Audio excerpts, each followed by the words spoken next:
Un petit bidon, mon pépère. Christopher Froome à pied. Mais quelle image du tour. On n'a jamais vu ça. Aïe, aïe, aïe, attention, Philippe, ne le pas rafler. Allez, mon grand. T'es grand aujourd'hui. T'es grand. Chapeau. Bonjour à toutes et à tous et bienvenue dans Chasse Patate, le podcast du groupe Eto qui décrypte l'actualité cycliste. On se retrouve aujourd'hui pour parler des Jeux Olympiques qui se sont terminés il y a quelques jours seulement. On vient de passer 2 semaines très complètes et très animées avec le cyclisme, mais avec bien évidemment tous les autres sports, les belles médailles qu'on a vues, les très belles performances des Français, bien évidemment des autres sportifs dans leur globalité. Aujourd'hui, on se retrouve donc dans Chasse Patate pour parler des Jeux Olympiques pour les épreuves du cyclisme avec les différentes disciplines, la route, la piste, le VTT, le BMX. On va traiter un petit peu de tout en se concentrant notamment sur les performances de nos Français et de nos Françaises. Pour parler de cela et avoir un œil un peu d'expert, je suis ravi d'accueillir 3 de nos spécialistes du groupe Eto. Pour commencer, Johan, notre monsieur cyclisme féminin. Salut Johan. Salut Mathieu. On est également avec Geoffrey, notre spécialiste piste, qui profite même de ses vacances pour aller au championnat de France de cyclisme sur piste à Bourges. C'est dire. Salut Geoffrey. C'est ça, bonsoir à tous. Et on finit avec un petit nouveau qu'on est ravi d'accueillir et qui est aussi bien actif sur les autres formes du groupe Eto, notamment sur le live tweet. C'est Louis. Vous allez le reconnaître à son accent, il est vosgien et surtout c'est le fan numéro 1 de Loana Lecomte en VTT. Salut Louis. Salut Mathieu, bonjour à tous ceux qui nous écoutent, en effet, vive les Vosges. Et vive le VTT, par chez toi ça doit bien fonctionner en tout cas. C'est vrai, terre de naissance de Julien Absalon, la plus grande légende du VTT français. Ça aide, c'est sûr. Donc pour ce podcast, les Français, la course sur route, la piste, le VTT, on a de quoi parler. Et il y a eu pas mal d'épreuves, bien évidemment, sur l'ensemble de ces 2 semaines. Vous connaissez le programme, attention au départ, chasse patate, c'est parti.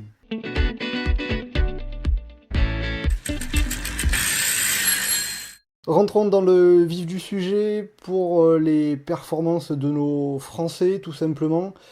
Déjà sur le plan comptable, l'équipe de France en cyclisme, c'est 2 médailles de bronze, avec la vitesse par équipe, Florian Grimbaud, Ryan Elal et Sébastien Vigier, et sur la course à l'américaine avec Donovan Grondin et Benjamin Thomas. Mais dans l'ensemble, en dehors de ce bilan comptable de 2 médailles de bronze, quel bilan peut-on tirer des performances de ces Jeux Olympiques de nos Français ? On a doublé notre quota de médailles de Rio, donc déjà c'est pas mal. C'est la satisfaction mieux que rien. C'est qu'on avait failli passer à rien et vu comment ça avait commencé, malheureusement, je me suis mis à repenser au bilan catastrophique de Rio et je me disais à chaque fois, j'espère quand même que la piste va nous permettre de faire mieux, puisque l'ordre là, des épreuves était pas exactement le même qu'à Rio. Mais on aurait été en droit d'attendre plus. On en reviendra, je pense, quand on fera le bilan un peu plus discipline par discipline. C'est pas mal, mais ça aurait pu être bien mieux. Johan, toi, quel regard tu portes sur l'ensemble des performances françaises en cyclisme dans ces JO ? Moi, il y a un côté bizarre dans le sens où, effectivement, il y a un gros foirage sur les médailles. Il y a le gros foirage en BMX, il y a le course raté en VTT chez les filles. Même la piste en soi, il y a Benjamin Thomas qui se plante un peu sur l'omnium. Après, justement, Johan, tu parles de un peu ces désillusions, ces contre-performances.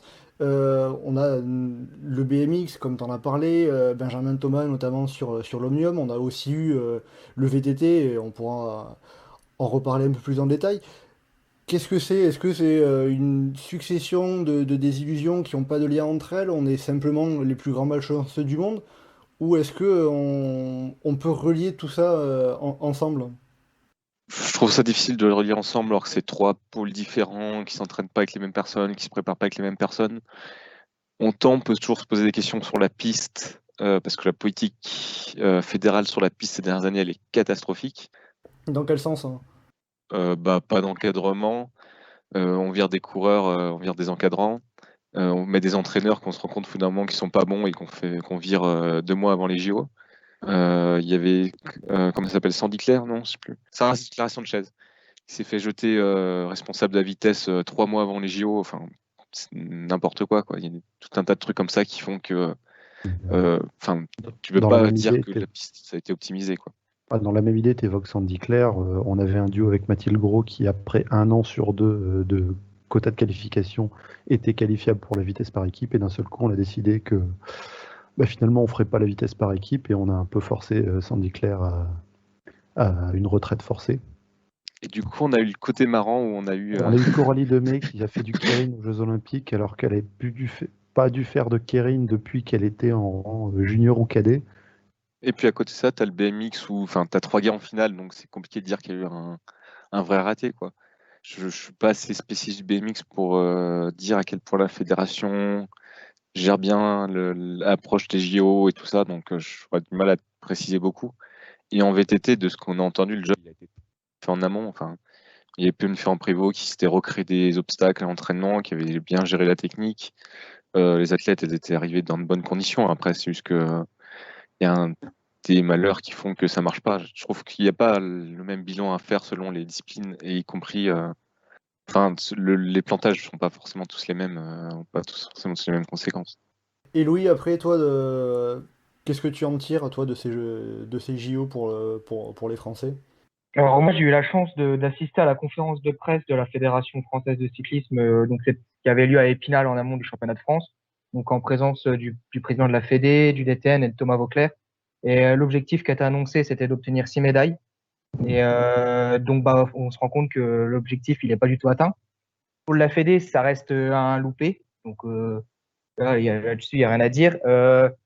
Après, sur le plan des loupés, voilà, comme ce qui a été dit, les cas sont pas les mêmes en fonction des sports. Voilà, pour ma spécialité, donc le VTT, la préparation, je pense, était la bonne. Après, c'est une course d'un jour, tout reste possible. Et bon, on verra par la suite qu'il y a eu des facteurs de course qui n'ont pas été favorables aux Français. Et voilà, c'est le sport, c'est comme ça. Et après, bon, sur les autres disciplines, voilà, sur la route, je pense que c'était vraiment difficile d'espérer mieux. Sur la piste, on n'avait quand même pas une équipe aussi flamboyante que sur les éditions olympiades précédentes, notamment 2008-2012, où on avait quand même des grosses têtes d'affiche. Et sur le BMX, bon après voilà, ça s'est joué sur la finale. Les Français ont fait le job sur les tours de qualif et derrière, voilà, c'est la finale, tout est possible et donc voilà, c'est pas goupillé comme on aurait voulu. Donc après, déjà, pour parler du BMX, déjà, vous entendre Johan Louis, entre guillemets, avec le format du tournoi olympique du BMX, avec une finale qui se joue en seulement une manche, alors que les tours précédents se jouent en plusieurs manches, il y a cette part de hasard qui fait qu'on n'a pas vraiment de regret particulier. Si, Ouais. si le regret il est là parce que voilà, c'est Joris Daudet qui est donc en tête qui est en 3e position dans le dernier virage et il tombe. C'est là le regret qu'il est là, c'est ça joue sur un fait de course, mais il était dans la bonne position pour aller la chercher sa médaille. Et si le regret il est juste là, sinon en soi non, il n'y a pas forcément de regret à avoir. Et après, pour le VTT, on avait de gros espoirs de médailles, notamment chez les femmes, avec Loana Lecomte et Pauline Ferrand-Prévot. Au final, on repart avec aucune médaille, et quand on voit en plus que les Suissesses font ce qu'on aurait pu attendre des Françaises, et encore mieux, à savoir mettre tout le monde sur le podium, comment est-ce que tu expliques, toi, ce résultat de nos deux Françaises, de nos deux VTTistes françaises, Louis? Alors, ouais, c'est totalement ce que tu as dit. Les Suisses ont réussi la course qu'on aurait voulu attendre des Françaises. C'est totalement ça. Et alors après, c'est 2 cas de figure différentes pour les 2 athlètes. Loana Lecomte, donc, qui était la numéro 1 mondiale cette saison, qui est la future crack, enfin, qui est déjà une crack exceptionnelle. Voilà, c'est sa première saison complète chez les élites. Elle est arrivée l'année dernière avec ses premières Coupes du Monde où elle faisait déjà des résultats incroyables. Elle s'était alignée sur les championnats du monde espoir, parce qu'il faut le rappeler, elle est surclassée. L'année dernière, elle gagne donc le titre chez les championnats du monde espoir, alors qu'elle aurait très bien pu obtenir un podium chez les élites derrière PFP, voire la battre. Cette saison, elle dominait toutes les Coupes du Monde, donc évidemment, elle arrive avec la place de numéro 1. Mais à 21 ans, 22 ans, voilà, elle vivait ses premiers Jeux Olympiques. Comme elle l'a dit, c'était une découverte. Ça restera une belle expérience pour elle. Elle obtient une 6e place après une course où on l'a jamais trop sentie présente pour aller chercher le podium. Voilà, on a vite senti que c'était compliqué, que que c'était pas son jour pour aller chercher la médaille. Après, une 6e place olympique, franchement, à 21 ans, c'est vraiment pas mal. Et bah voilà, elle a appris pour l'avenir. Et là-dessus, c'est du tout bon. Et pour le coup, elle, c'est sûr qu'on la reverra donc, en 2024 à Paris et en 2028 à Los Angeles, j'en suis certain. Et justement, pour Loana Lecomte, est-ce que. Alors, elle n'avait pas encore perdu cette saison, elle avait tout gagné en Coupe du Monde. Euh, Est-ce que c'est peut-être pas justement la préparation qui était différente de ses adversaires, qui misaient peut-être davantage sur les JO? Je sais pas ça, en fait, parce que toutes les athlètes ont quasiment fait les mêmes courses. En fait, ça, il y a dessus. Toutes les athlètes ont la même préparation. Après, au niveau du dosage de l'entraînement, ça, je ne sais pas dire. Je suis pas dans les staffs, donc je peux pas vous dire. Mais ouais, bah après, voilà, ça joue sur le jour J, la gestion des émotions, voilà, des fois des choix de matériel. Non, bah après, voilà, elle fait sa course et bon, voilà, c'est de l'apprentissage pour l'avenir. On la reverra, c'est sûr. Après, sur la question de la préparation, c'est difficile d'en faire le seul facteur parce que par exemple, on a une Jenny Riesveld qui arrivait très en forme pour les Jeux Olympiques, qui marchait très fort sur la dernière Coupe du Monde et qui est passée complètement à côté de ses JO alors qu'elle était, enfin, pas mal de gens la voyaient potentiellement aller chercher un deuxième titre après Rio et sur un parcours qui convenait pas mal non plus. Donc c'est compliqué de savoir si c'est vraiment une question d'état de forme. Tout à fait, ouais, tout à fait. Et après, pour Pauline Ferrand-Prévot, c'est un petit peu ce qu'on avait dit un peu précédemment sur le bilan global. C'est succession de malchance avec la chute au départ, enfin Ah, dans les premiers tours, quand elle est au coude à coude avec Yolande Danef, la crevaison la ensuite. chute, c'est jamais de la malchance. Oui, non, mais Non, mais là, d'autant plus pour enfin, le coup pour le coup, la que chute, elle était vraiment au plus mauvais endroit, celle-là. elle était au plus mauvais endroit. Mais c'est elle qui l'a dit, elle a eu peur que Nef la passe et elle a freiné. Et enfin, c'est aussi son erreur à elle, du coup. C'est pas qu'un manque de chance. Après, je pense que vraiment, la chute, ça plante toute sa course, quoi. Parce que si elle chute pas, elle part avec Yolanda Nef, les deux font l'écart. Je pense que Ferrand Prévôt, elle se fait la chaîne dans une descente et au moins, elle ne revoit jamais Nef. Et elle gère sa course derrière tranquillement, elle va faire deuxième, quoi. Enfin, elle n'a pas de crevaison non plus parce qu'elle n'a pas de risque à prendre dans des descentes ou des choses comme ça. Donc, enfin, je pense que c'est l'argent, et ça aurait été pas mal. Et puis tout le monde m'aurait dit, waouh, Nef qui revient pile au bon moment, super. Mais Et après, chez les hommes, pour le VTT, parce que là, on a surtout parlé du VTT féminin où on avait les plus grandes chances de médaille. Chez les hommes, c'est moins une déception, forcément. Ouais, alors bon, on avait quand même voilà, le champion du monde en titre, donc Jordan Sarrou, aligné avec Victor Koreski, qui a fait des très bonnes Coupes du Monde cette saison, qui revenait à un super niveau. Alors après, là, par contre, je peux remettre un peu en question enfin, l'idée de préparation, parce que en fait, il y avait une énorme course du côté des Français pour obtenir les deux quotas pour aller aux Jeux Olympiques. Et forcément, l'idée, c'est d'être en forme sur les premières courses. Et forcément, la forme, elle peut se dégrader pour l'événement numéro 1. Donc, ils étaient 4, notamment en course pour ces deux quotas, avec donc on ajoute Titou Ancarode et Stéphane Tempier, avec également Thomas Griot, qui était un bon 5e élément, qui avait fait également des bonnes prestations. Et je pense que cette course au quota, elle a influencé les formes des coureurs français pour les Jeux Olympiques. Alors après, sur la course en elle-même, Jordan, on l'a jamais trop vu voilà, dans le coup, vite distancé sur le premier tour. Voilà, il n'a jamais été dans le coup pour jouer la médaille. Et puis Victor, lui, il a été présent justement sur ce début de course. On l'a senti dans le jeu. Alors, il suivait bien le tempo sur les premiers tours. Et puis après, on a senti que c'était un peu plus dur. Et puis derrière, voilà, il échoue pas très très loin du podium finalement. Et bon, bah voilà, ça joue à rien sur une course. Voilà.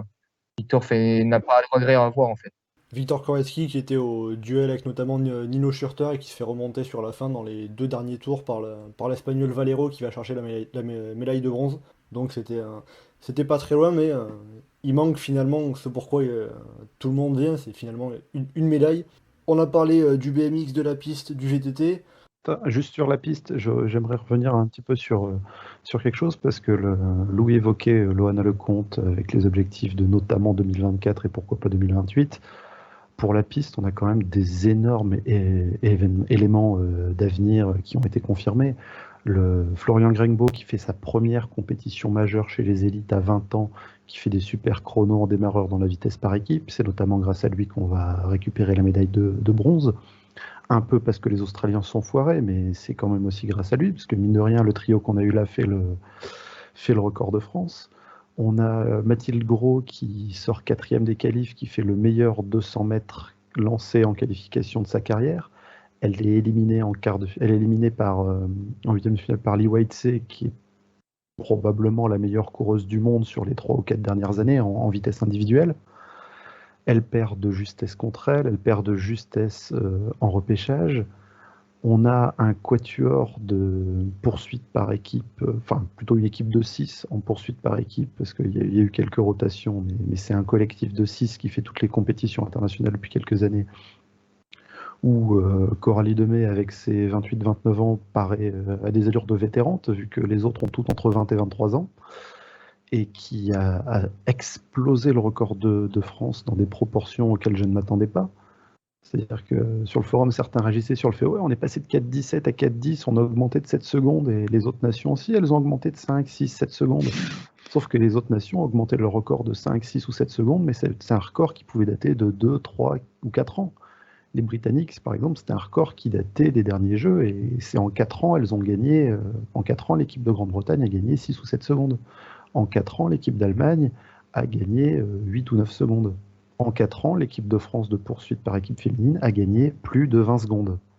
Il y a 4 ans, l'équipe de France de poursuite féminine faisait un temps qui était autour de 4,25. On se disait, waouh, c'est dingue, elles font un chrono de fou. Là, elles ont fait 4,10. Donc ça veut dire qu'il y a quand même dans l'ensemble quand même des motifs d'espoir pour Paris 2024 notamment. C'est-à-dire qu'on prend sur les 6 qui étaient là, il y en a 4 qui auraient pu faire la semaine prochaine les championnats d'Europe Espoir, mais elles étaient au JO.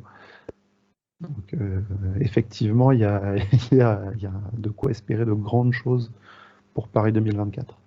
Mais oui, moi perso, c'est le côté dans l'équipe de France qui m'a le plus enthousiasmé, c'est l'équipe de France d'endurance féminine. Enfin, vraiment, mais quel bonheur, quoi, de la poursuite. Pareil, l'américaine derrière avec Copponi et Lenette qui passent à rien d'un podium. Enfin, vraiment, qui ont vraiment fait une course magnifique, quoi. Et puis, à l'attaque, quoi. Enfin, Et puis pas en restant dans les roues. et Clara Copponi aussi sur l'omnium, qui a été gagné l'élimination, qui a malheureusement une chute dans la course au scratch, mais peut-être que ça joue un petit peu sur le manque de fraîcheur qu'on a pu ressentir dans la course au point qui terminait l'omnium, mais elle a fait une course vraiment excellente, et ça, je veux dire, ce collectif de 6 filles qui est vraiment très soudé, qu'on voit toujours ensemble dans les compétitions, même quand c'est des compétitions nationales et que par jeu de comité pour des courses par équipe, elles se retrouvent à être adversaires, on les voit toujours ensemble dans les pistes. C'est vraiment un bel effectif qui va continuer de travailler ensemble et de progresser. Et il y a de quoi espérer de grandes choses. Une Mathilde Gros en vitesse, elle va continuer de prendre de l'expérience dans des face-à-face au niveau international. On a de quoi espérer qu'elle puisse enfin avoir quelqu'un avec elle pour s'entraîner comme autre concurrente française dans les prochaines années. Donc, mine de rien, ça va jouer. Est-ce qu'elle pourra faire d'autres choses que juste des chronos? Côté masculin, on reste avec un vivier qui est jeune. Il y a le souci des Néerlandais qui sont sur une autre planète. Et puis on a aussi l'endurance côté masculin, où on a plusieurs jeunes qui font des bonnes choses. On était passé à rien de la qualification au JO. Sur le quota qualificatif, on perd la qualification de justesse parce qu'il y a un foirage en poursuite par équipe au championnat du monde à Berlin, et on se retrouve à terminer 9e alors qu'il y a les 8 premiers qui sont qualifiés.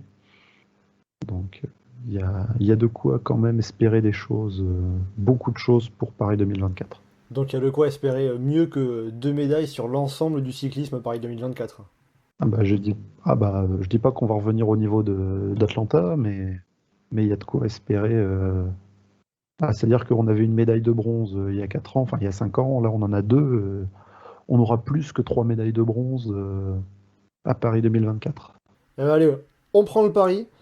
On espère que ça sera mieux déjà, parce que il y a de quoi faire, comme vous nous l'avez dit. On va finir ce bilan des Français par parler de la route. On n'en a pas trop parlé pour le moment. On a eu Juliette Labou qui était toute seule sur la course en ligne, puisque les quotas féminins sont très faibles. Elle a tenté l'attaquer dans le final, mais elle a pris finalement la 30e place après s'être fait reprendre. Et chez les hommes, David Gaudu termine 7e au final de la course remportée par Richard Carapace. Alors, ça a fait pas mal parler, il y a eu pas mal de débats. vous, cette course de David Gaudu, Johan, je vais te lancer parce que je sens que tu as envie d'en parler. Qu'est-ce que tu en penses? Qu'est-ce que tu en as pensé? Je sais pas si s'est planté en s'imaginant ce que Thomas Voeckler voulait qu'il fasse ou je sais pas ce qui s'est passé, mais c'est incroyable de sauter tous les relais alors qu'il y a encore deux mecs devant et que tu joues rien du tout quoi, en suivant juste les roues. Donc si t'as un mec qui attaque et derrière toi il y a un trou, bah tu te demandes un relais, bah oui tu passes un relais même si t'appuies pas ton relais. Il y a Wout van Aert qui roule comme un bourrin pour essayer de revenir devant et qui fait un peu tout péter. Il demande un petit relais histoire de souffler 2 secondes pour après se remettre à bourriner. Bah oui, tu prends un petit relais pour qu'il puisse souffler 2 secondes et après tu te remets dans les roues et il te ramène devant. Je sais pas, c'était absolument n'importe quoi. Je trouve vraiment que le fait qu'il y ait juste Yabous derrière, qui a évolué un peu dans le même genre de niveau par rapport au peloton, c'est-à-dire entre 5 et 10 en termes de force, ça montre vraiment la manière dont Gaudu aurait dû courir, quoi. Après, la bourse, elle s'est retrouvée un peu toute seule et les Néerlandais se sont réveillés et tout ça, mais je trouve qu'il y a vraiment une différence de réussite tactique, de réussite de course entre les deux, où la bourse, le résultat est pas terrible, mais en même temps, qu'est-ce qu'on s'en fiche de finir 7ème sur une course olympique, quoi. Louis, toi, qu'est-ce que tu retiens au final, la 7ème place ou le fait que David Gaudu est resté dans les roues sans vraiment attaquer? Alors, moi, je suis pas forcément d'accord là-dessus par rapport à Gaudu. Je pense que l'idée de ratonner, elle est pas mauvaise parce que bah, voilà, il n'est pas le plus rapide au sprint. Il a joué avec l'histoire des grimaces, voilà, il l'a expliqué. Et bon, je vais pas revenir là-dessus. C'était, je pense, une bonne idée. Mais là, le reproche que je vais lui refaire, c'est le moment où il sort avec Woods, il me semble, où ils prennent quelques mètres d'avance et il me semble qu'il prend pas le relais. Il y a un moment où il prend pas le relais et derrière ça rentre. Alors que si les deux ils partent, et bah derrière tu rentres dans la course pour la médaille quoi. Et je pense que c'est là en fait la plus grosse erreur de Gaudu. Pour moi c'est pas là où il saute les relais. Voilà, il a joué sa carte avec ses qualités et bon évidemment s'il arrivait au sprint avec Van Aert et compagnie ça passait pas et au final ça s'est fini comme ça et bon bah voilà on a vu ce que ça a donné. Mais moi, voilà, je regarde juste le moment où à 5 bornes, il sort avec Woods et finalement, il reprend pas le relais et ça rentre derrière, alors que voilà, les deux auraient pu partir.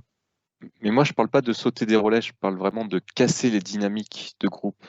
C'est-à-dire qu'ils roulent pas, qu'ils participent à la poursuite de manière générale, ok, mais que quand ils se retrouvent en tête de groupe devant, parce que le mec devant lui s'écarte, bah tu ralentis pas. Tant pis, t'as mal géré ton truc, tu te retrouves devant, bah oui, tu passes un relais de 50 mètres, tu t'écartes, et puis au moins personne s'arrête, et tu perds pas 10 secondes parce que t'as fait arrêter le groupe. C'est ça, moi, le problème que j'ai eu dans le final avec Gaudu. Ouais, mais c'est un peu ça ce que je veux dire. Voilà, c'est le moment où il sort avec Woods et puis au final, bah, ça casse la dynamique alors que les deux partaient, quoi.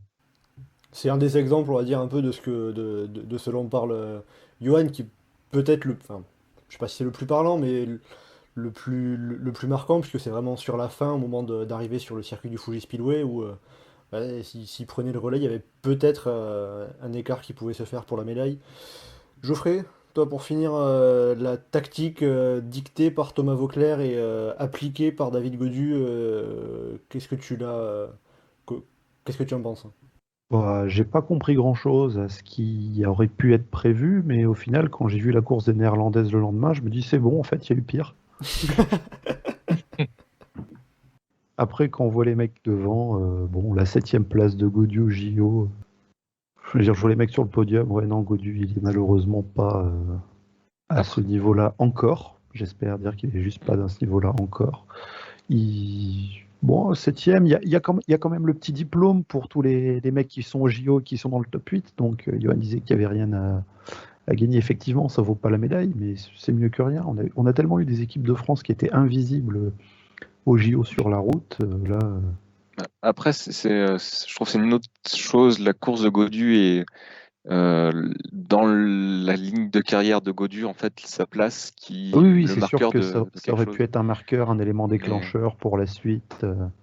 Mais il y a toujours un peu ce complexe d'infériorité quand même, que Gaudu il se fait. C'est là que tu vois que quand même il manquait. Tu te rends compte que l'équipe de France, t'imagines une équipe où on aurait eu Gaudu, Pinot, Bardet, Alaphilippe. Mon Dieu, Ah, c'est sûr que on aurait mis partout, quoi. C'est terrible, quoi. C'est bien que Gaudu il ait tenu son statut tout seul, mais c'est sûr qu'au Mondiaux à Innsbruck, on avait hâte d'être aux Jeux de Tokyo, et puis finalement.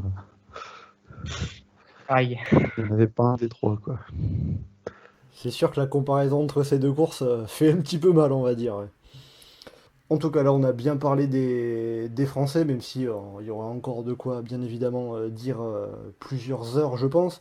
On va continuer sur la course en route à présent, sur les autres performances. Déjà, Richard Carapace qui a gagné chez les hommes la course en ligne. Richard Carapace qui attaque dans le final avec Brandon McNulty. Ça faisait partie des plusieurs coups qui sont sortis. Euh, Richard Carapace, c'était quoi le plus fort, le plus malin dans l'ensemble comment vous le jugez sur cette course? Un peu des deux. Je sais pas, c'est un entre-deux qui est un peu facile à mettre, mais il a su bien partir et bien gérer la situation. Ça récompense un peu les différents résultats qu'il avait jusque-là, où il était passé à chaque fois pas loin de gagner des grandes choses depuis qu'il était chez Ineos, mais il n'y avait jamais vraiment eu ça. Et voilà, ça, pour moi, ça a aussi lancé un peu l'Olympiade dans l'idée de voir un mec d'Équateur être champion olympique de cyclisme, au-delà du pédigré de Richard Carapaz. Ça lançait un peu l'Olympiade de belle manière avec ça. Ça fait une belle image pour commencer, c'est sûr. Ouais. Louis, de ton côté, un petit mot sur la victoire, le titre, le sacre de Richard Carapace. Ouais, alors Richard, il n'était pas forcément le plus fort de la course. Voilà, je pense que les deux personnes qui l'accompagnent sur le podium, Tadej et Pogacar et Wout van Aert, étaient peut-être plus forts sur la journée. Mais la différence, Carapace avait moins la pancarte que ces deux coureurs qui l'accompagnent sur le podium. Donc il a bien joué le coup. Voilà, il est sorti au bon moment avec un coureur puissant comme McNulty. Il fait le final parfait au final. Donc voilà, il a bien joué et le titre est mérité pour lui là-dessus. Il n'y a rien à dire, il l'a pas volé. On savait qu'il était en forme, il l'a montré et ça lui fait un très beau titre olympique. Et au final, pour Wout van Aert et Tadej Pogacar, ils avaient tellement la pancarte que c'était peut-être compliqué pour eux de faire mieux, d'aller gagner. Après, Pogacar, il a fait une très belle montée du col, mais derrière, il a montré aussi des petites limites avant le final. Donc, c'est pas comme Wout van Aert qui vraiment mettait des relais de l'espace jusqu'au bout de la course. Enfin, Pogacar, il va finir sur ce point de vitesse et sur ce finish et puis sur son niveau général sur la boîte, mais je pense pas qu'il pouvait. Il n'a pas montré à un moment où il pouvait renverser la course tout seul, quoi. C'est sûr que c'était pas le Pogacar qu'on avait sur le Tour de France, parce que quand on le voit attaquer dans le mont Mikuni, c'est avec ses pourcentages à 10%. Au début, on pouvait se dire, bon, c'est bon, il va gagner. Et au final, après, ils sont 2, 3, 4, 5, 6, 7 et à revenir petit à petit. Et Ouais, puis donc, un seul coureur par pays, c'était assez marrant ça. oui, voilà, pour le coup, ça a pas fait comme chez les femmes avec les Néerlandaises, qui étaient un peu trop en surnombre. Et justement, pour les Néerlandaises qui obtiennent une médaille sur la course en ligne, avec Annemiek van Vleuten qui prend la deuxième place, 1 minute 15 derrière Anna Kiesenhofer, qui était partie en échappée dès le kilomètre 0, dès le départ. Les Néerlandaises qui étaient les grandissimes favorites, hein, avec Van Vleuten, Van der Breggen, Marianne Vos Demi-Volering. et Demi Vollering pour compléter l'équipe. Au final, les Néerlandaises, donc seulement une médaille d'argent, enfin seulement entre guillemets, c'est déjà bien, mine de rien. Mais on les a, Une médaille d'or aussi, du coup, avec le contre-la-montre. avec le Donc, contre-la-montre, c'est pas mais on les a peut-être pas vu beaucoup rouler par rapport à ce qu'on pouvait attendre d'elles. Elles ont fait un peu ce qu'on pouvait attendre d'elles. Alors pour ceux qui se souviennent de Glasgow, je crois que c'est en 2018, le championnat d'Europe, où C'est tu as ça. 3 Néerlandais qui se font toutes fumées par Bastianelli, c'était un peu la même course, hein. C'est-à-dire que l'échappée part, on veut pas rouler, les autres équipes veulent pas rouler, on arrive dans le col, on roule toujours pas non plus, personne ne se sacrifie, il y a Vollering qui fait des attaques qui font perdre évidemment trop d'énergie pour pouvoir exister dans le final, mais qui se sacrifie pas non plus et qui roule pas non plus. Il y a toutes les Néerlandaises qui se relayaient à la voiture, qu'est-ce qu'on fait, personne ne veut se sacrifier. Oui, au final, du coup, l'échappée va au bout, quoi. Il manquait dans le fil directeur d'au moins une coureuse qui se mettait au service des autres. Il manquait une stratégie tout court. Il manquait un DS. C'est-à-dire que non, mais très sérieusement, je crois que c'est une femme. La sélectionneuse néerlandaise, faut la virer quand elle fait ça. C'est juste honteux. Déjà, elle connaissait pas Anne Kiesenhofer. Que les coureuses la connaissent pas, limite c'est une chose, mais dans la voiture, elle doit la connaître. Enfin, je veux dire, c'est son job. Il y a 60 coureuses au départ. tu peux faire des fiches, c'est pas non plus très compliqué. Derrière, à aucun moment ça prend une décision de ok, tant pis, machin va aller rouler, genre, je sais pas, genre demi-joueur, t'as pas le même statut, tu vas aller rouler, ou je sais pas, Anna van der Breggen, t'as déjà eu un titre olympique, tu vas aller rouler, enfin j'en sais rien. Derrière, elles prennent toutes les mauvaises décisions, c'est-à-dire qu'elles attaquent dans le col au lieu de rouler. C'est-à-dire que, ok, Van Vleuten, elle veut faire son show dans la fin du col. Elle se met devant le peloton, elle fait péter tout le monde dans la roue. Tu mets Van der Breggen, Vos, demi-Vollering dans sa roue, elle monte à fond, et après on voit ce qui se passe. Et là, tu peux réduire un écart, et là, surtout, tu peux relancer derrière. Parce que du coup, Van Vleuten s'est retrouvée toute seule face à Kiesenhofer, et Kiesenhofer, comme elle est forte, elle a tenu l'écart, et là, c'était fini, quoi. Alors que si elle avait eu d'autres néerlandaises dans sa roue, ça prenait des relais, ça relançait, là, ça pouvait faire baisser les minutes et aller peut-être la chercher sur le circuit final. Donc il n'y a eu à aucun moment une seule bonne décision des néerlandaises. Et en plus, il y a eu le petit bonus où elles ont été jusqu'à faire chier la bourse en roulant derrière elles, alors qu'elles ne s'étaient pas bougées juste avant. Mais... Le bilan des Néerlandais d'un point de vue stratégique et même, ou de direction générale est même risible dans les autres disciplines. Le coup de Mathieu Van Der Poel avec la planche qui savait pas qu'elle était là, les stratégies toutes plus débiles les unes que les autres que les Néerlandais ont fait dans les courses en peloton, que ce soit Jan Willem van Schriep chez les hommes ou Kirsten Wild et Amy Pieters côté féminin, c'était affligeant comme manière de rouler. On a l'impression que ils couraient comme s'ils étaient les plus forts et que la victoire allait arriver toute seule, sauf que bah non quoi. Je sais pas quoi, ça suffit pas d'être costaud et d'être les plus forts, faut aussi savoir cadrer les coureurs et à quel moment faire les efforts. C'est un peu comme l'équipe Jumbo sur la route, hein, au niveau tactique, au secours, quoi. On roule devant, on force et puis. Le pire, c'est que si on se souvient de la grande entre guillemets Rabobank de la fin des années 90 et du début des années 2000, c'était un peu ce niveau-là aussi, quoi. Après, c'était marrant les attaques de Michael Bogert pour systématiquement faire deuxième de l'Amstel Gold Race, mais bon. Quand tu fais la même 7 ou 8 fois, je veux dire, au bout d'un moment, tu peux te rendre compte que ça marche pas et qu'il faut essayer d'avoir un peu plus de cerveau. Pour revenir sur la route et la course en ligne chez les dames, qui a donc été remportée par Anna Kiesenhofer, l'Autrichienne, qui, comme Juliette Labousse, était toute seule. Johan, Anna Kiesenhofer, qui remporte les Jeux Olympiques, est-ce que c'est la plus grosse surprise du cyclisme de ces Jeux Olympiques ? J'ai pas fait le tour. Je pense. Oui, quand même. T'as toujours je sais pas, Cannon qui a gagné à l'épée, mais l'épée c'est plus ouvert, c'est moins surprenant. Pour le cyclisme en tout cas. Là c'est. Oui. Mais même de tous les JO, peut-être potentiellement en fait. Parce que là c'est un peu. Il y a certains qui l'ont dit comme ça, mais c'est un peu l'amateur qui vient gagner face au professionnel. Parce qu'elle n'est pas dans les équipes pro. Est-ce qu'elle n'a pas un contrat pro? Elle n'est pas dans une équipe professionnelle? Elle n'a pas de contrat pro, elle n'est pas une équipe pro. Elle fonctionne pas de la même manière. C'est le type de coureuse que tu pouvais avoir sur les vieux Jeux Olympiques, quoi, justement avant que ce soit les professionnels. Elle est docteur en mathématiques, elle fait plus, elle vient du triathlon, elle fait plus des cyclosportives. Elle s'est préparée toute seule de son côté avec l'objectif de seulement des JO, un peu comme les athlètes dans les autres sports, quoi. Alors que toutes les autres, les JO, ça faisait partie de la saison et ça venait après le Giro et puis voilà quoi. Par Van Vleuten qui est un peu aussi préparé de manière très spécifique, mais elle avait mis ses plans d'entraînement hyper détaillés d'ailleurs sur Twitter et tout ça, mais elle avait fait travailler d'acclimatation au climat, tout ça. Enfin, elle a tout fait. C'est elle la première qui attaque au début de la course, donc c'est ce qu'elle voulait faire, quoi, prendre l'échappée. Et puis après, elle se retrouve dans un format de course justement d'endurance avec du relief qui est pile son domaine et c'est là où elle fait beaucoup de courses et où elle est forte. Donc, Parce qu'elle a quand même quelques références, même si elle n'a pas actuellement chez les pros. Elle a, il me semble, 30 ans, elle a quand même quelques références dans les principales courses féminines. Elle a quelques références. Elle a fait 2 fois sur le podium du Tour de l'Ardèche, donc qui est la course la plus montagneuse du calendrier féminin, toutes courses confondues. Hein. Donc, ça montre quand même de belles capacités. Elle avait gagné au Ventoux sur un des Tours de l'Ardèche d'ailleurs.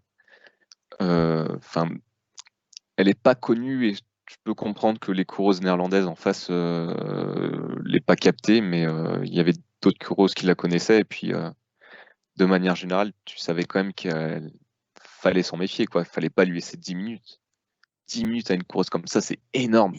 Surtout que derrière, t'as pas de coéquipière pour se sacrifier, se mettre à plat ventre, donc. C'est sûr que le fait d'avoir seulement une soixantaine de coureuses Ça a aidé un petit peu, puisqu'il n'y avait pas vraiment d'équipières, même si notamment les Néerlandaises ne sont pas vraiment organisées. On verra à Paris si ça change, puisque Paris, Ça pour le coup, il augmente me un semble, petit peu. voilà, il y aura une parité hommes et femmes avec à peu près 90 coureurs, il me semble avoir vu ça. Ouais, Euh, c'est ça, 90 coureurs hommes, 90 coureurs femmes au Après, ça départ. change rien pour les Néerlandaises, Ça, hein. Elles ça ont va pas toujours. beaucoup changer grand-chose pour les meilleures nations du cyclisme féminin. C'est juste que c'est plus les nations secondaires. Typiquement, la France, on aurait peut-être eu 2 ou 3 concurrentes plutôt qu'une seule. Et On aurait côté mérité 3 concurrentes, masculin, quoi, quand les même. meilleurs en auront plus 5, ils en auront 4 a priori. Très bien. Comme ça, la petite précision est faite en vue de 2024. À présent, on va dire un petit mot de la piste. Vous en avez parlé avec les Néerlandais pas mal, Johan Geoffrey, qui ont remporté plusieurs titres et qui sont quand même au final devant au tableau des médailles sur le cyclisme. Mais on a quand même en face la Grande-Bretagne qui repart de ses Non, jeux avec... Oui, Geoffrey? justement, non, la Grande-Bretagne a plus de médailles d'or que les Pays-Bas sur l'ensemble des JO. La Grande-Bretagne en a 6 alors que les Pays-Bas en ont que 5. Ah oui, moi j'étais sur le... Ah, sur la piste uniquement. Ouais, ouais, oui, oui, oui. Ah, d'accord. Oui, parce que je Pardon. vois... tadada, il y a 3 titres olympiques pour la Grande-Bretagne sur la piste, alors que sur les jeux précédents, on était à Il y en avait 6. sur du 6 ou 7. Voilà, on était à 6 à Rio, 7 à Londres, 7 à Pékin. Est-ce que pour les Britanniques, on peut parler en quelque sorte d'une fin d'ère, une fin de série, une fin de cycle? Ils ont été moins décents que à Londres à Rio, oui. Après, Ah, c'est un niveau normal, quoi. Enfin, les c'est- 2 dernières Olympiades, c'était un peu n'importe quoi. on a quand même une nette fin de cycle. Les Revolution Series qui avaient été lancées en 2003 dans la préparation justement éventuelle de Jeux à Londres, qui avaient vraiment développé, c'était presque une Coupe du Monde interne aux Britanniques où il y avait plein de stars qui participaient autant de la piste que de la route, qui faisait qu'il y avait quelque chose de très médiatique. Ça s'est un peu atténué après les Jeux de Londres, ça a complètement disparu après les Jeux de Rio, ça n'a plus été organisé. On avait beaucoup d'investissements dans le cyclisme sur piste en Grande-Bretagne. C'est plus le cas maintenant. Ça reste une bonne équipe du cyclisme sur piste, mais c'est pas la grande équipe que ça a été par le passé, avec une petite dose d'indécence à quel point ça a écrasé tout aux Jeux Olympiques, c'est vrai, mais clairement, le niveau des Britanniques descend et il va continuer de descendre dans les prochaines années. Ou Parce qu'il même y a, s'il y il a y a pas la quelques, relève derrière, hein. bah, il y a quelques relèves, mais c'est ponctuel, quoi. Dans le sprint, il y a déjà côté féminin, il n'y avait plus que Katie Marchant, à côté c'est le désert, côté masculin, il y a plus grand monde. Ils ont eu une médaille de bronze en cyclisme, en vitesse par équipe au dernier championnat du monde junior, à voir ce que ça va donner, mais autour de ça, il n'y a pas grand monde. Endurance, il n'y a plus spécialement d'équipe organisée, ce qui fait qu'il y a des coureurs qui popent un petit peu à droite à gauche grâce à des résultats d'équipes pro-pistes presque indépendantes de la fédération, comme il y a eu Charlie Tanfield dans la dernière Olympiade. Côté féminin, il y a une des deux sœurs Backstedt, donc les filles du coureur suédois Magnus Backstedt, mais qui est marié à une Britannique, et donc les deux filles sont, comment dire, courent pour licence britannique. Il y a Elinor qui est une excellente poursuiteuse, enfin qui a été une excellente poursuiteuse chez les juniors, à voir ce que ça va donner chez les élites dans les années à venir. Ouais, Il y a Elinor qui est Zoé partie en pour être cyclocross, on en reparlera. Elinor qui est quand même partie pour être une des grosses têtes d'affiche du cyclisme des prochaines années, quand même. Ouais, non, mais les deux, on va en entendre parler beaucoup, mais ça risque d'être l'arbre qui cache un petit peu la forêt. Et après, dans l'ensemble, sur la piste, on n'a pas eu de grosses surprises. Pas eu d'énormes surprises. Il y a quand même eu des bonnes petites surprises, typiquement les 2 demi-finales de la vitesse individuelle féminine. Je veux dire, la logique aurait voulu que la finale soit entre Lee Waitsey et Mainze. Finalement, on a Olena Starykova et Kelsey Mitchell. Entre une Ukrainienne qui monte petit à petit, qui a fait une excellente saison il y a 2 ans, un peu plus décevante après, mais qui est revenue très très forte, et une Kelsey Mitchell qui a un parcours très atypique. Je veux dire, elle a 27 ans, mais elle n'avait jamais fait de compétition de cyclisme il y a 3 ans. C'est juste elle a fait beaucoup de sport au niveau universitaire au Canada, notamment majoritairement du foot, et dans des sélections génériques au Canada, ils l'ont mis sur un vélo de piste. Ils ont vu les watts qu'elle développait, ils se sont dit, eh ben toi tu vas te mettre à fond là-dedans, quoi. Et 3 ans plus tard, elle a le record du monde et un titre de championne olympique. Ça ressemble un peu à Mathilde Gros quelques années plus Bah, tard, sauf on que va dire. Mathilde Gros, ils ont fait cette détection-là quand elle avait 15-16 ans. Voilà, Kelsey Mitchell, ils lui ont fait quand elle en avait 23-24. voilà, c'est ça. Quelques années plus tard quand même. Mais sinon, non, les quelques petites surprises, ça peut être les records qui sont tombés. Bon, on pouvait s'attendre à ce que ça tombe parce que les conditions étaient favorables. On avait une piste rapide, mais on a eu vraiment des gros temps.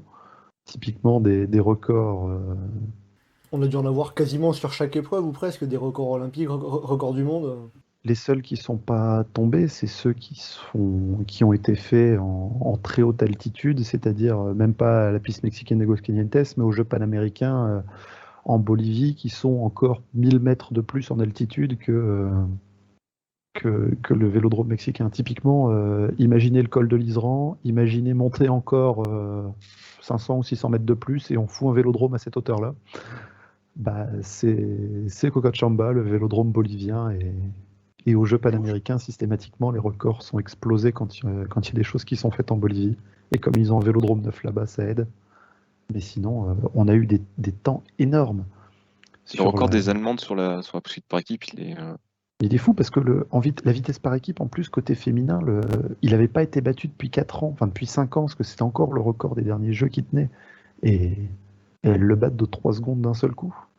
Alors que côté masculin, par exemple, il avait évolué petit à petit, avec notamment les Danois, qui avaient fait des championnats du monde à Berlin époustouflants. Et là, la finale énorme entre l'Italie et le Danemark, où les deux équipes terminent 2 secondes devant le précédent record du monde. Il y avait du très haut niveau, mais au final, c'est peut-être aussi parce qu'il y a eu du très haut niveau qu'il y a eu peu de surprises, peu de grandes surprises en tout cas, même quand ce sont des outsiders qui gagnent, c'est les outsiders qui étaient toujours supposés pas très loin derrière les autres. Ouais, d'ailleurs, j'ai une petite question, si je peux me permettre. Vas-y, Une Louis. question qui pourrait intéresser du coup pas mal de gens et je vais profiter d'avoir un spécialiste de la piste. Quels sont les facteurs qui font que la piste de Tokyo est très rapide? Parce que je pense que les coureurs développent les mêmes watts, je pense. Mais qu'est-ce qui fait que les records tombaient? Il y a la géométrie de la piste qui joue, il y a le bois dans lequel la piste est faite. Il y a des bois qui sont plus rapides que d'autres. Aujourd'hui, typiquement, ça joue plus sur le fait que certaines pistes sont pas rapides plutôt que rapides. Il y a les conditions météo, relativement chaud, un peu humide, avec une pression de l'air assez basse. Typiquement, quand on a ces conditions-là, les records vont tomber. Eh bien, voilà pour ce point assez complet sur la piste. On va finir ce podcast avec un petit point sur le VTT. Là, je vais laisser Louis prendre la parole. Louis, au final, donc le VTT, victoire de Thomas Pidcock devant Mathias Flukiger et David Valero chez les hommes, et triplé suisse avec Yolanda Neff, Sina Frey et Linda Hindergrand chez les dames. Est-ce que ce sont des surprises ou est-ce que c'est des résultats assez attendus dans l'ensemble?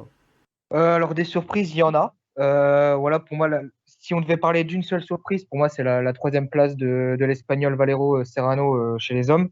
Donc, qui nous refait le coup de l'Espagnol Coloma à Rio. C'était exactement la même course. L'Espagnol, on le voit pas. Et il arrive, il surgit dans le dernier tour pour aller chercher la médaille de bronze. C'est exactement le même scénario. Et bah, ça sourit à Valero Serrano qui apporte une médaille de bronze au championnat d'Europe. Alors, je crois que c'est en 2018 à Glasgow. Il n'a jamais eu de médaille internationale. C'est un coureur qu'on n'attendait absolument pas dans les premières positions. Et donc, pour moi, la surprise, elle vient de là. Chez les Suissesses, dans les trois qui sont sur le podium, c'est des noms qu'on voit quand même sur les Coupes du Monde. Donc, elles ont aligné la course parfaite pour obtenir le triplé. Donc, bien joué à elles. Et en soi, c'est des noms qui restent connus. Même si Ndergand est moins connu que Frey et Neff. Neff, qui est également une spécialiste du cyclocross. Et pour la petite histoire, qui s'était déjà accroché avec Pauline Ferrand-Prévot une fois sur une course. Alors, je ne sais plus où, mais d'ailleurs, il me semble que Pauline avait une fracture de la clavicule. Et les deux, voilà, c'était pour la petite anecdote, les deux se sont déjà accrochés sur une course par le passé.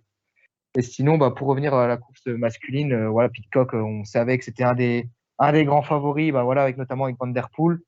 Il obtient sa médaille d'or avec une masterclass physique et tactique, technique. Il y avait tout. Là, il fait la course parfaite, il l'amène de bout en bout. Et là-dessus, vraiment rien à dire. Deuxième place pour Mathias Flukiger.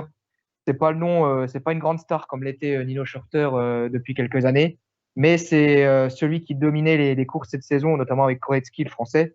Et sa médaille d'argent est amplement méritée si on reprend son début de saison. Pour revenir sur la chute de Mathieu Van Der Poel, on en a parlé un petit peu au début de ce podcast. Est-ce que tu comprends comment c'est arrivé ou est-ce que c'est vraiment une grosse erreur du Néerlandais? C'est une faute technique, tout simplement. Voilà, on a entendu notamment cette histoire qu'il ne savait pas que la planche en bois allait être retirée pour la course.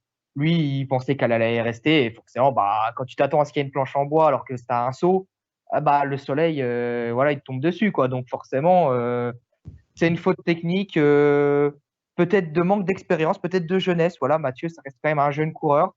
Il n'a pas fait beaucoup de courses de VTT cette saison et forcément, ça joue aussi. C'est pas le tout d'être le plus fort en VTT. Il y a la technique, ça joue beaucoup. Et on a eu le cas avec Van Der Poel, qui était sûrement au niveau pour rivaliser avec Pidcock.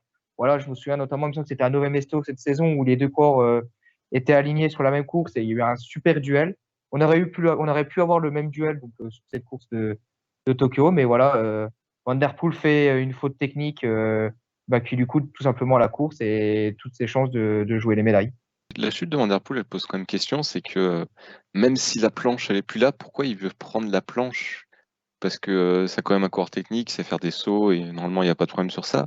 Et même sur la course féminine qu'on a vue après dans des conditions beaucoup plus compliquées et où beaucoup de concurrentes arrivaient avec beaucoup moins de vitesse, la plupart sautaient même alors que la planche avait été remise. Donc pourquoi est-ce qu'il a voulu prendre la planche alors que c'est une site de freiner c'est plus compliqué de base pour un coureur comme ça, quoi. J'allais faire la même remarque parce que parfois cyclocross, une fois qu'il est dans les quelques courses, dans les 2 ans où il écrasait tout et où il n'y avait personne face à lui, par moment il y avait des endroits où il n'y avait pas de saut, mais lui il sautait quand même pour faire le spectacle et amuser les spectateurs qui étaient là, donc c'est pas ça qui aurait pu le déranger a priori. Donc entre guillemets une faute technique comme ça, c'est d'autant plus étonnant le concernant. Bon, il en fait des fois, hein, des gamelles un peu connes, mais là, pourquoi est-ce qu'il fait, je sais pas trop pourquoi il a fait comme ça. Ça peut être le bilan des Néerlandais aux Jeux Olympiques en général. Pourquoi? Bon, ils ont quand même eu pas mal de titres, ils ont quand même eu 5 titres sur l'ensemble des épreuves cyclistes, mais en effet, ça aurait pu être mieux pour les Néerlandais, c'est sûr. Mais en VTT, moi, il y a une place qui me fait infiniment plaisir, c'est la 4e place de Blanca Catavas. Ah, je l'attendais pour toi, celle-là. Ah, mais mais non, mais à chaque fois, elle continue à péter tous les standards où on l'attend, quoi. 4e alors qu'elle a 19 pieds. C'est franchement, on se demandait quand Loana Lecomte commence à tout casser, qui va y avoir en face sur les prochaines années, c'est vite vu, hein. Je suis tout à fait d'accord. Donc voilà, c'est la jeune hongroise qui monte très très bien et voilà, on aura donc je pense à Paris un joli duel Loana Lecomte et donc face à Nas la hongroise et avec les Suissesses du coup pour arbitrer ça, elles sont toujours là et puis Pauline qui sera je pense sur les dernières années de sa carrière. Eh ben, on espère, en tout cas, on verra. Comme on l'avait dit au début, on a de quoi avoir de l'espoir chez les femmes. L'avenir chez les hommes, Louis, en 2 mots, il peut être comment? Il peut être bleu, blanc, rouge, comme il peut ne pas l'être. Voilà, Pidcock, on a bien vu tout le potentiel qu'il a pour un très très jeune coureur. Cela dit, Pidcock, c'est bleu, blanc, rouge aussi. Hein. C'est vrai aussi, mais c'est pas forcément le bleu, blanc, rouge qu'on attend. Chez les hommes, voilà, on a quand même une génération qui arrive un peu en fin de carrière. Je pense à notamment Stéphane Tempier. Voilà, lui, c'est l'expérience ultime, mais bon, je pense qu'il ne sera plus dans la course aux sélections. Moi, voilà, j'attends de voir le potentiel donc de Thomas Griot, qui a fait des très très bonnes coupes du monde cette saison, notamment voilà à Nové Mesto. Voilà, il est dans la course, des bons top 10. Voilà, j'attends de voir. Il est dans la même équipe que Loana Lecomte d'ailleurs. Donc, voilà, j'attends de voir son potentiel sur les deux prochaines années. Et puis Titouan Carode, qui est dans l'équipe Absolute Absalon, tenu par Julien Absalon, voilà, le double champion olympique. Voilà, pour moi, c'est les 2 gros potentiels français sur les années à venir. Avec du coup Jordan Sarrou qui sera, je pense, toujours là dans 3 ans. Eh bien, on suivra ça très bien en regardant dans 3 ans, d'ici 3 ans, les Jeux Olympiques de Paris 2024 avec le VTT qui aura lieu sur la colline d'Elancourt dans les Yvelines. Voilà, ce podcast touche à sa fin. On a bien évoqué dans l'ensemble les épreuves cyclistes de ces Jeux Olympiques de Tokyo 2020 avec la route, la piste, le VTT, le BMX, les performances de nos Français qui repartent donc avec 2 médailles de bronze, on les rappelle, sur piste les deux, vitesse par équipe, avec Florian Grengbo, Ryan Elal et Sébastien Vigier, et sur la course à l'américaine avec Donovan Grondin et Benjamin Thomas. Johan, Geoffrey et Louis, merci beaucoup d'avoir été en ma compagnie pour ce podcast. Pour le prochain épisode de Chasse Patate, on se retrouve d'ici quelques jours. Ce sera pour la présentation de la Vuelta, le Tour d'Espagne, qui commence ce samedi. Les JO sont à peine terminés, qu'on a déjà un nouveau grand tour qui va commencer. Et donc en attendant le prochain épisode de Chasse Patate, vous pouvez nous retrouver sur le site et le forum du groupe Eto, ainsi que sur les réseaux sociaux, Twitter, Facebook et Instagram. N'hésitez pas à commenter, liker et partager ce podcast. Merci beaucoup et à bientôt dans Chasse Patate.